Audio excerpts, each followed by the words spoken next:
But now let us turn to tonight and all things campaign with one of the heavyweights of politics, longtime Clinton friend, author of 40 More Years, James Carville, joining us this morning. Hey, James. Thank you very much. All right. Last night, I hear you delivered a broadside against this convention saying, where's the urgency? Where's the message? Are they trying to hide the message? Why? Well, I think you had a prime time, which, of course, you had to have Ms. Obama speaking. You had a very emotional one. It was a family night. Kennedy, right. But the other stuff was completely void of any message. And I think in political convention, if you have a convention, you should be driving a message home at every chance that you get. So you think the Obama campaign blew the first night of the convention? Well, I think the non-prime time part was not particularly impressive. I thought Mrs. Obama did a sterling job, and obviously the Senator Kennedy thing was one of the most dramatic things I've ever seen.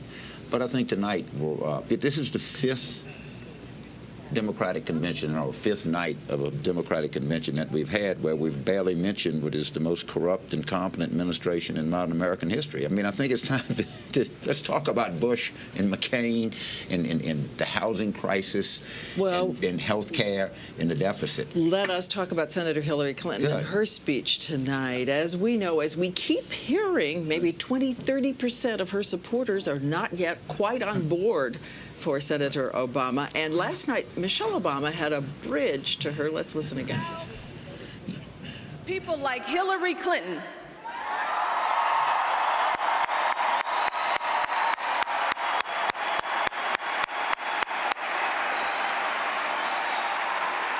who put those 18 million cracks in that glass ceiling.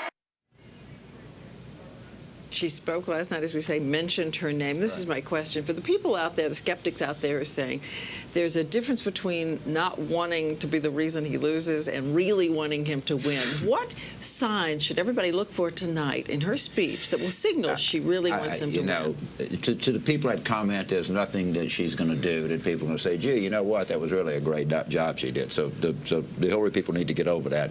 No such words are going to be uttered by anybody on television. Now, having started with that, I think there's a little bit of a flaw here, because I think the commentators look at the Clinton voters as like a subprime mortgage. They can be packaged and they can be bundled up and then delivered to Senator Obama. The truth of the matter is Senator Clinton or President Clinton can say some very complimentary things, but that's part of the deal.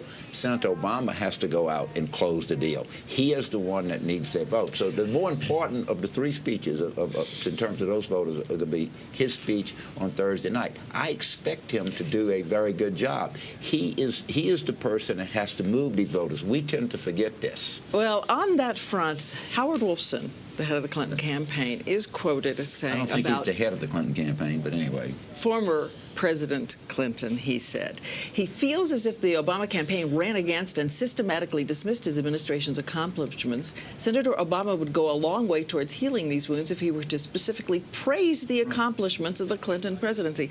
Is this muscling the speech? I don't think that it's muscling the speech. I think there are a lot of Democrats, and I would certainly be in one of them, that these were the best economic years that we've had. And a political party that does not honor its past can never be truly certain of its future. And I think that Senator Obama has moved more in that direction in the last 2 weeks. But is this true that former President Clinton is still upset, still angry as of this morning? I don't think as of this morning. But I think that Senator Obama has gone a long way toward doing that and talking about the thing. I think most people in America remember the 90s, remember the economy, remember we had deficits, remember we had income growth, remember when we had those things. I think a lot would be done to get those, quote, Clinton voters if Senator Obama comes up and says, I remember that and I remember those policies, and those are many of the kinds of policies that I want to institute as president. All right. James Carville. Thank you. Thanks for dropping by this morning. See you again.